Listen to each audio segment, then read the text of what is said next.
మారే అవకాశం కల్పించడం జరిగింది. అందువల్ల ఈ 10 సంవత్సరాలు కూడా, ఎందుకంటే వెంకయ్యనాయుడు గారు మేము రైతు నేస్తం స్టార్ట్ చేసి 2004లో స్టార్ట్ చేస్తే 2014లో వారు ముఖ్య అతిథిగా అవార్డు ప్రోగ్రాం రావడం జరిగింది. అప్పుడు 10 సంవత్సరాలు కరెక్ట్గా వారు రావడం జరిగింది. అలాగే ఇప్పుడు రైతు నేస్తం ఫౌండేషన్ 2016లో స్టార్ట్ చేసి ఇప్పుడు 2026లో 10 సంవత్సరాలు అయింది. అంటే ఒక 10 సంవత్సరాలకు వచ్చారు, మళ్ళీ ఇప్పుడు 10 సంవత్సరాలకు వచ్చారు. వారికి ఈ సందర్భంగా పాదాభివందనలు మీ కర్తవ్యం దృష్ట్యా వారికి స్వాగతం ధన్యవాదాలు చేస్తున్నాం. ఎందుకంటే వారు ఎంతో ప్రోత్సాహించి ఇచ్చారు. ఎందుకంటే వారు అనేక మంది, కొన్ని వేల మందికి స్వర్ణ భారత్ ట్రస్ట్ ద్వారా అనేక కార్యక్రమాలు రూపొందించుకొని వారు కూడా కొన్ని వేల మందికి ఈ ట్రైనింగ్లు ఇవ్వడం, రైతులకి అలాగే ప్రజలకు ఇవ్వడం, వారికి ఉపాధి కల్పించడం స్వర్ణ భారత్ ట్రస్ట్ ద్వారా చేస్తున్నారు. హైదరాబాదు, నెల్లూరు, విజయవాడ ఈ 3 ప్రాంతాల్లో కూడా అనేక మందికి ఉపాధి కల్పిస్తున్నారు. వారి ట్రస్ట్లో మీ పిల్లలు కూడా చేర్చుకొని, ఎవరైనా పేద పిల్లలని అక్కడ చేర్చుకొని వాళ్ళకి ఉచితంగా ట్రైనింగ్ ఇవ్వడం, ఒక 4 రోజులు 2 నెలలు ఏదైతే ఉందో వాళ్ళ అద్భుతంగా కార్యక్రమాలు చేస్తున్నారు. వారి ఈ సందర్భంగా వారికి ప్రత్యేకంగా ధన్యవాదాలు చేసుకున్నాను. ఇప్పుడు ఈ రైతు నేస్తం ఫౌండేషన్ 10వ వార్షికోత్సవం సందర్భంగా జవం జీవం సేంద్రియ పుస్తకాన్ని ఆవిష్కరించవలసిందిగా పెద్దలు వెంకయ్యనాయుడు గారిని కోరుతున్నాను.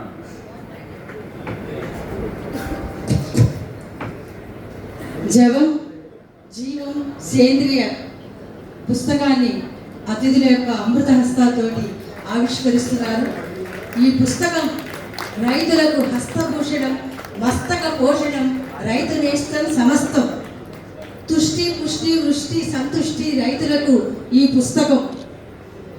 జవం జీవం సేంద్రియం అనేటువంటి పుస్తక ఆవిష్కరణ అతిథుల యొక్క అమృత హస్తాలతోటి ఆవిష్కరణ జరిగింది. భారత ఉపరాష్ట్రపతి శ్రీ ముప్పవరపు వెంకయ్య నాయుడు గారు పెద్దలు ఆవిష్కరించారు. ఇప్పుడు మనందరి తరఫున, ఎందుకంటే ఇక్కడికి వచ్చినందుకు గౌరవనీయులు వెంకయ్యనాయుడు గారికి పౌర సన్మానం ఇప్పుడు జరుగుతుంది. అందువల్ల మన పురోహితులు అలాగే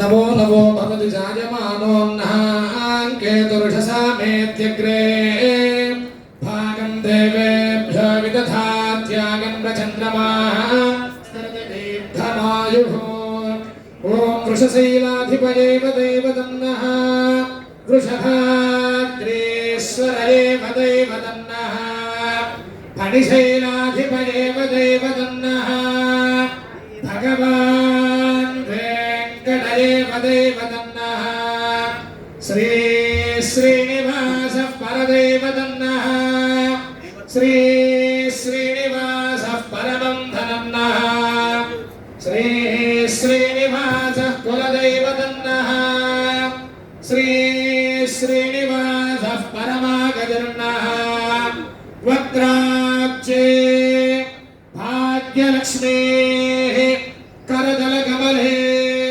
सर्वदा दानलक्ष्मीः दोर्दण्डे वीरलक्ष्मीः हृदयसरसिजे भूतकारुण्यलक्ष्मीः खड्गाग्रे शौर्यलक्ष्मीः निखिलगुणगणाडम्बरे कीर्तिलक्ष्मीः सर्वाङ्गे सौम्यलक्ष्मीः त्वयद्विजगदा सर्वसाम्राज्यलक्ष्मीः श्रीर्वक्षस्वमाविश्यमारोग्यमामेधा शोभामानं महीयते धान्यं धनं पशुं बहुपुत्रलाभं शतसंवत्सरं दीर्घमायुः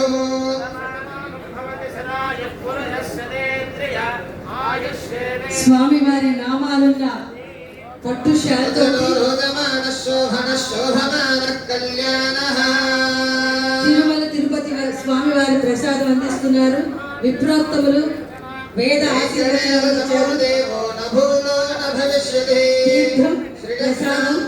నందిపల్లి వెంకటరావు వేదిక మీద రావాల్సిందిగా, అలాగే ఎడ్లపల్లి వేరేని కూడా వేదిక మీద రావాల్సింది తొందరగా. ఏడుకొండలవాడి ఆశీస్సులు అందిస్తున్నారు. ఎడ్లపల్లి తొందరగా వారికి పౌర సన్మానం చేస్తున్నారు పెద్దలు, రైతు సోదరులు, రైతన్నలు, పుర ప్రముఖులు, ఎడ్లపల్లి వెంకటేశ్వరరావు గారు, చైర్మన్ పద్మశ్రీ నాగలి, రైతు వ్యవసాయం, ఇండియన్ కల్చరలే అగ్రికల్చర్ కదా, నాగలిని మన రైతు నేత ముప్పవరపు వెంకయ్య నాయుడు గారికి అందించారు. రైతు కుటుంబం నుంచి వచ్చారు వారు. మందును అందంగా మార్చే మహర్షి ఋషి రైతు.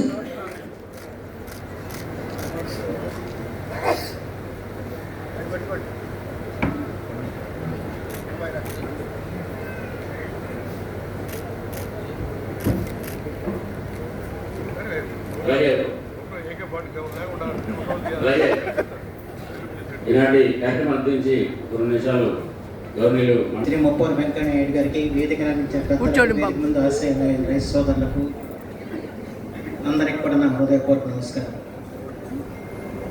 శ్రీ ఎడ్లపల్లి వెంకటేశ్వరరావు నాకు సన్నిహితుడు.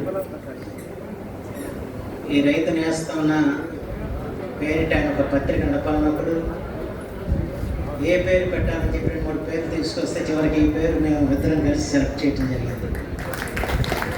కానీ ఆ రైతు నేస్తం పత్రిక ఆ రకంగా ప్రారంభమై ఆ తర్వాత ఫౌండేషన్గా అది రూపొందడం, తెలుగు నేల మీద ప్రకృతి వ్యవసాయానికి కానివ్వండి, అలాగే తెలుగు జాతి చిరుధాన్యాల వైపు చూడటంలో కానివ్వండి, ఈ రైతు నేస్తం ఫౌండేషన్ ఏ విధమైన ప్రభావం చూపిందో నేను వేరుగా చెప్పాల్సిన అవసరం లేదు. ఆ ప్రభావాన్ని గుర్తించే భారత ప్రభుత్వం వారి పద్మశ్రీ పురస్కారాన్ని కూడా అందించే సంగతి మనం గుర్తు చేసుకోవాల్సిన అవసరం. రైతు నేస్తం పత్రిక కాకుండా తర్వాత ప్రకృతి నేస్తం, పశు నేస్తం, ఈ పత్రికలు కూడా స్థాపించి రైతులకి కావాల్సిన పరిజ్ఞానాన్ని అందించేందుకు విశేషమైన కృషి చేశారు వెంకటేశ్వరరావు. 2014 ఇప్పుడు ఇక్కడే ఈ ప్రాంగణంలో ఈ రైతు శిక్షణ తర్వాత ప్రారంభించినప్పుడు నేను రావటం జరిగింది మొట్టమొదటిసారిగా. ఆ రోజుకి ఈ రోజు చూస్తే ఎంత పెనుమార్పుగా కనపడుతుంది. తాను హైదరాబాద్లో ఉంటూ అక్కడ పెద్ద పత్రికను నడుపుతూ పెద్ద ప్రచురణ సంస్థ నిర్వహిస్తూ స్వగ్రామాన్ని మర్చిపోకుండా ఈ స్వగ్రామానికి ఒక వెలుగు తెచ్చిన గొప్ప వ్యక్తి మా వెంకటేశ్వరరావు గారు. ఇప్పుడు మన వెంకయ్య గారు చెప్తా ఉంటారు, జనని జన్మభూమి స్వర్గాధిపతి గరేసిన తల్లిని తన పుట్టిన భూమిని మర్చిపోకూడదు అంటారు. అలాగే తన పుట్టిన గ్రామానికి ఇవాళ ఒక వ్యవసాయ రంగంలో దీనికి ఒక స్థానాన్ని కల్పించిన వ్యక్తి వెంకటేశ్వర గారు. వారికి నా హృదయపూర్వకమైన అభినందన తెలియజేస్తూ ఈ రోజున మనందరం కూడా వెంకయ్య నాయుడు గారి యొక్క భాషణం కోసం ఇక్కడ ఎదురు చూస్తున్నాం. అయితే వెంకయ్య నాయుడు గారు ఈ వ్యవసాయ రంగం అంటే వారికి అమితమైన ఆసక్తి. నిజంగా వాళ్ళ రైతు నేస్తం ఈ 20 దశాబ్దాల ప్రస్థానాన్ని వాళ్ళు పూర్తి చేసుకున్న సందర్భంలో వారికి రావటం అంటే వారికి ఎంతటి ఈ రైతుల పట్ల ఎంత అనురక్తి ఉందని వెరుగా చెప్పాల్సిన అవసరం లేదు. అంతేకాకుండా ఈ రోజున ఈ రైతు నేస్తం ఫౌండేషన్ని ఇంత విస్తరలటానికి ఆయన ఆశీస్సులే ప్రధాన కారణం కూడా ఈ సందర్భంగా మనం గుర్తు చేసుకోవాలి. అంతపూర్వం రైతు నేస్తం ఫౌండేషన్ తరఫున ఐవి సుబ్బారావు గారి పేరిట పురస్కారాలు ఇచ్చేవారు. మొత్తం రైతులకి, అలాగే పరిశోధకులకి, సైంటిస్టులకి అందరికి కూడా ఎంపిక చేసి ఇచ్చేవారు. ఆ కార్యక్రమానికి వారు హాజరవటం, ఆ తర్వాత 30 వరకు ఫౌండేషన్ కూడా ఈ కార్యక్రమంలో భాగస్వామ్యం చేయడం అనేది వారి యొక్క గొప్పతనానికి నిరసన చెప్పి మాత్రం మనం చేస్తూ, నిజంగా మరి ఇలాంటి కార్యక్రమాలు గ్రామోత్సవంలో జరగాలి, ఇలాంటి కార్యక్రమాలు చేస్తున్న వారి వెనుక నిలబడాలని చెప్పిన ఉద్దేశంతో ఈ రోజున ఒక సందేశం జాతికి అందించడానికి వారు ఇక్కడికి ఇచ్చేసారని చెప్పి నేను భావిస్తూ ఈ రోజున ఈ కార్యక్రమం పాల్పంచుకున్న అందరికి కూడా నా అభినందన తెలియజేసుకుంటూ సెలవు తీసుకున్నాను. జై. Thank you sir. ఈ 10 సంవత్సరాల్లో ఎంతోమంది ఈ రైతు నేస్తం ఫౌండేషన్కి ఇతోధికంగా సహాయం చేశారు. వారిని చిరు సత్కారంతో సత్కరించవలసిందిగా కోరుతాను. ముందుగా ఈనాడు నుంచి బాబురావు గారిని వేదిక మీద రావాల్సింది కోరుతాను. అలాగే నాబార్డు డిడిఎం శాస్త్రి గారిని కూడా వేదిక మీద రావాల్సింది కోరుతాను. అలాగే మా మిత్రులు నేల తిరుపతిరావు గారు, అలాగే మా రైతు నేస్తం ఫౌండేషన్ సిఓ సాంసరావు గారిని వేదిక మీద రావాల్సింది కోరుతాను. మా ఈ 10 సంవత్సరాల్లో మంచి అద్భుతంగా వంట చేసి పెట్టిన ఫౌండర్ని కూడా వేదిక మీద రావాల్సిన కోరుతున్నాను.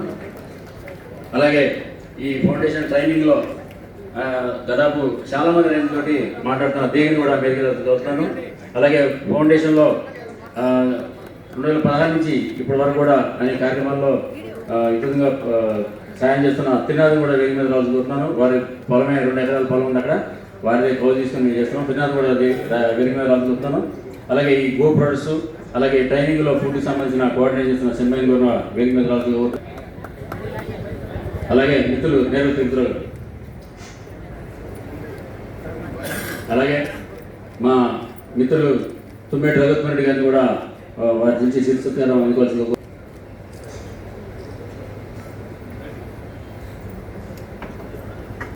అలాగే మన కృష్ణ గారిని, గోపాలకృష్ణ గారిని కూడా వేదిక మీద రావాల్సి కోరుతున్నాను. వారి ఈ గో తులాభారం వారే నిర్వహించింది. ఈ గో తులాభారానికి ఆర్జీలు వారే, ఎందుకంటే అనేక పుస్తకాలని గోవుల మీద ప్రచురించి ఈరోజు మీ అందరి కళ్ళ ముందు గో తులాభారాన్ని వేయడానికి కాగలేనటువంటి కోరుకుంటున్నాను.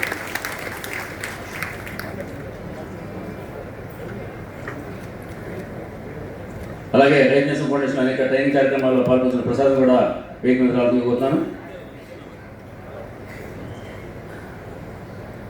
అలాగే సాంబశివరావు గారిని,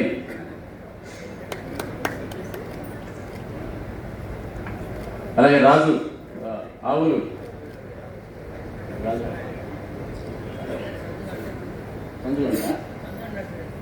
సంచుదా,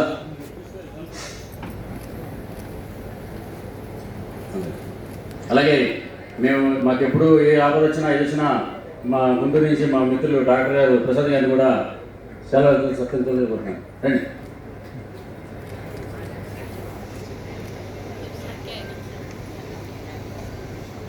అలాగే మా యువ మిత్రులు lead bank manager Mypal Reddy గారిని కూడా వేదిక మీద రాజుకోతున్నాను.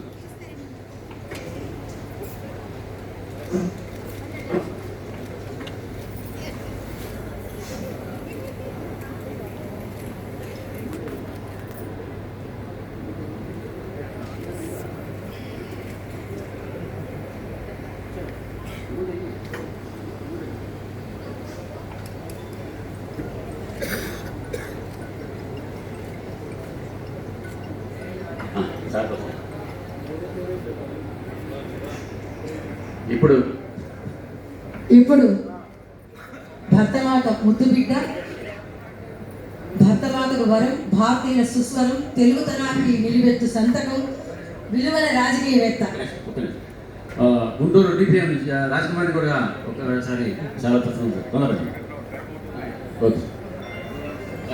ఇంకొక సన్మానం.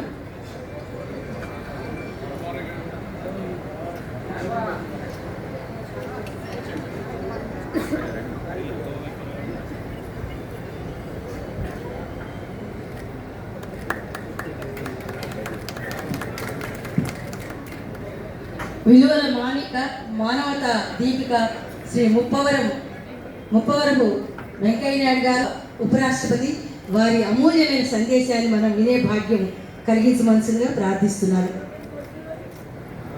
అందరికీ నమస్కారాలు. సమయం చాలా తక్కువగా ఉంది. దీని తర్వాత 2 కార్యక్రమాలు ఉన్నాయి నాకు, మళ్ళా తర్వాత విజయవాడ వెళ్ళాల్సింది.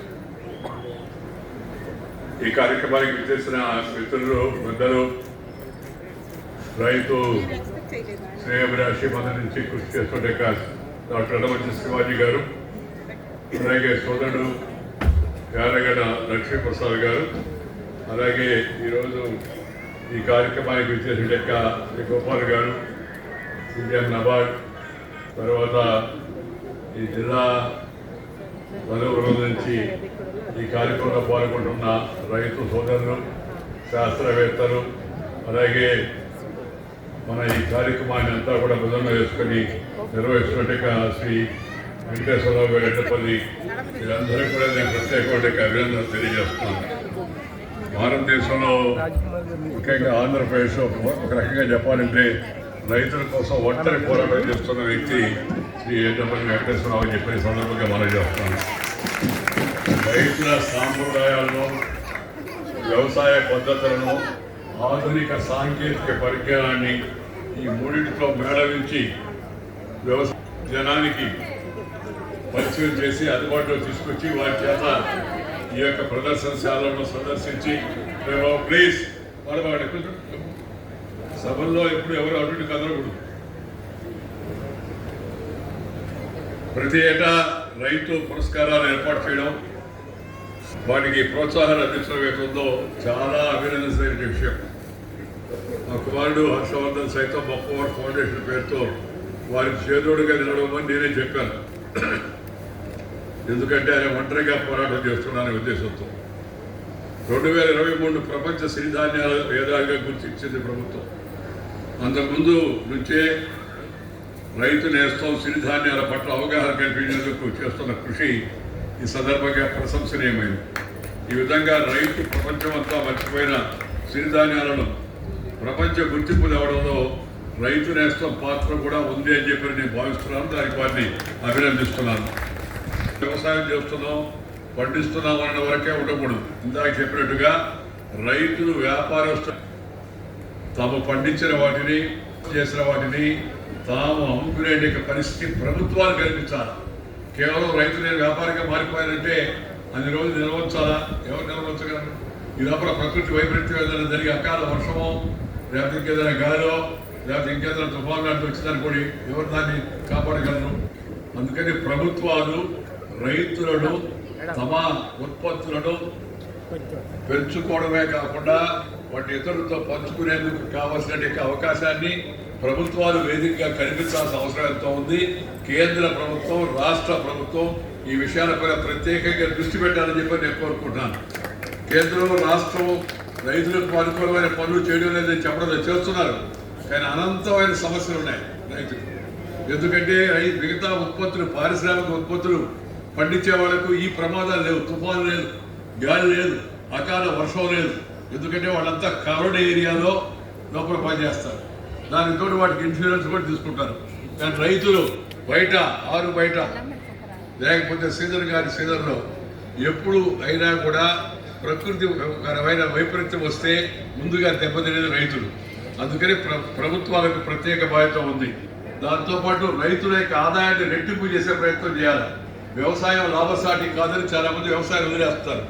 ఎందుకంటే వ్యవసాయానికి పెట్టేట ఈ పురుగు మందులు, ఎరువులు, లేకపోతే పని మనుషులు, వాళ్ళకు ఖర్చు ఎక్కువ అవుతుంది, పంటకు లాభం తక్కువ వస్తుంది.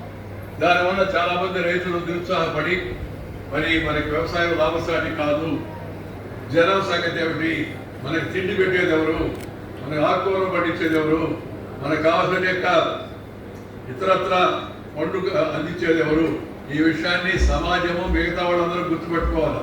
అందువల్ల అదేవిధంగా మిగతా వస్తువులు ధరలు పెరిగాయనుకోండి, పెద్దగా పట్టించుకోమనం. కానీ రైతులు పండించే వాళ్ళు ధర పెరిగినా మనందరం ఆందోళన పడిపోతాం. చాలా విరిగిపోయేది కూరగాయల రేట్లు, చాలా విరిగిపోయిన పండ్లు రేట్లు, చాలా విరిగిపోయింది బియ్యం రేటు అని అంటున్నాం. కానీ మిగతా పారిశ్రామిక వస్తువుల యొక్క రేట్లు పెరిగితే దాని గురించి పట్టించుకోవడం. అందుకని మన యొక్క వైఖరిలో కూడా, దృక్పథంలో కూడా మార్పు రావాల్సిన అవసరం ఉందని చెప్పి మీ అందరూ కూడా మనం చెప్తాను. ఈ రోజు ఈ ప్రకృతి వ్యవసాయం, సేంద్రియ వ్యవసాయం వైపు మళ్ళా తిరిగి రైతులు తిరిగి మడుతున్నారు. చాలా సంతోషం, ఇది చాలా అవసరం. నాకు ఇక్కడికి వచ్చి వెంకటేశ్వరరావు గారి యొక్క ఈ వ్యవసాయ క్షేత్రం, ఈ పరిశోధన ఇవన్నీ చూసిన తర్వాత మా తాత గుర్తొస్తున్నాడు. నా చిన్నప్పుడు నేను చదువుకునేటప్పుడు మా తాత నన్ను సెలవుల్లో ఊరికి రమ్మనేవాడు. ఊరికి పోతే సరదాగా ఉండడం కోసం కాదు, పురానికి రా అనేవాడు. పురానికి పోతే అది గమ్మగా చూస్తూ ఉంటే తోడించేవాడు కాదు. గట్టు మీద నిలబడి నేను చూస్తున్నవాడు. ఆయన గట్టు మీద నిలబడి దిగరా అనేవాడు. నేనేం చూస్తాను, నాకేం తెలుసంటే అని చెప్పాడు. మునతాడు కట్టుకున్న మగవాడు గట్టుపై నిలబడకూడదు, మోతాలు కట్టుకున్నావు అన్నాడు. కట్టుకున్నాను దిగువాలి. దిగితే నాకేం తెలుసా, నాకు వాళ్ళంతా నారే చేస్తున్నారు, నాకు నారే చేయడం రాదంటే 4 కట్టలు అందించరా అన్నాడు. 4 కట్టలు అందించరా అని చెప్పాను. అలాగే జొన్న చేలు, రాగి చేలు అవి పంటకు వచ్చినప్పుడు వాటి పిట్టలు తినేస్తున్నాయని చెప్పని అక్కడ మంచి కట్టి దానిపైన ఉండి పొడి చేతితో రాడుతో వాటి తరమని చెప్పేవాడు. సెలవులకు పోయినప్పుడు సరే అవ్వడం. ఆ తర్వాత మళ్ళా వస్తే పండగప్పుడు సంక్రాంతికి వస్తే ఇంటి ముందు పంచ ముందు ఆ పంచకు వరుసగా సజ్జ ఇవి, అలాగే జొన్న విత్తులు, అలాగే ధాన్యం ఇవన్నీ కూడా వేలాడి ఇవ్వనేవాడు. ఇవన్నీ వేలాడి తీసి దేనికే అంటే పక్షులకు అనేవాడు. అప్పుడేమో పొత్తుడేమో కొట్టమంటివి సూత్రం దాంట్లో ఇవిడి ఉందో అర్థం చేసుకోండి. సేవకు చక్కెర పెట్టి పాలు పోసి పశువుకు బొట్టు పెట్టి చెట్టుకు దండం పెట్టేట పవిత్రమైన జాతి మనం. అలాంటి సాంప్రదాయాలను మనం కొనసాగించుకోవాల్సి ఉంది. దాంతోపాటు వ్యవసాయ రంగంలో మనకు సహకరిస్తున్న యొక్క ఎద్దులు కానీ లేదా ఆవులు కానీ లేదా పాడే గేదెలు కానీ లేకపోతే మేకలు కానీ గొర్రెలు కానీ వీటన్నిటి యొక్క పంపకం కోళ్ళు కానీ వీటన్నిటి పట్ల పంపకం పట్ల కూడా తగినంత శ్రద్ధ వహించాలా. మన వ్యవసాయాన్ని కొంత వాటి వైపు మరల్చాలి. ఆ మధ్య మేనేజర్ ఒక సంస్థ ఉంది, అగ్రికల్చర్ మేనేజ్మెంట్ అని.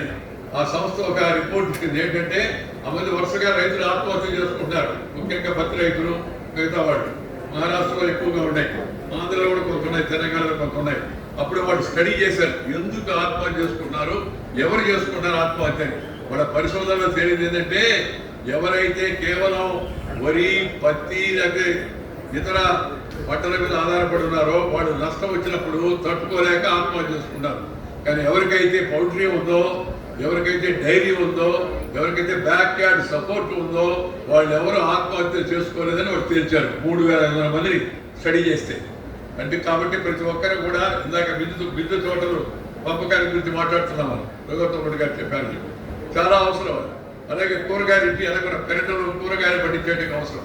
అలాగే చిన్న పౌల్ట్రీ పెట్టుకోవాలి. మా అందరి ఇళ్లలో పాత రోజుల్లో కోళ్ళు ఉండేవి అందరికీ. అలాగే మా తాత హయాంలో మాకు మేకలు ఉండేవి, గొర్రెలు ఉండేవి, ఆవులు ఉండేవి, ఎద్దులు ఉండేవి.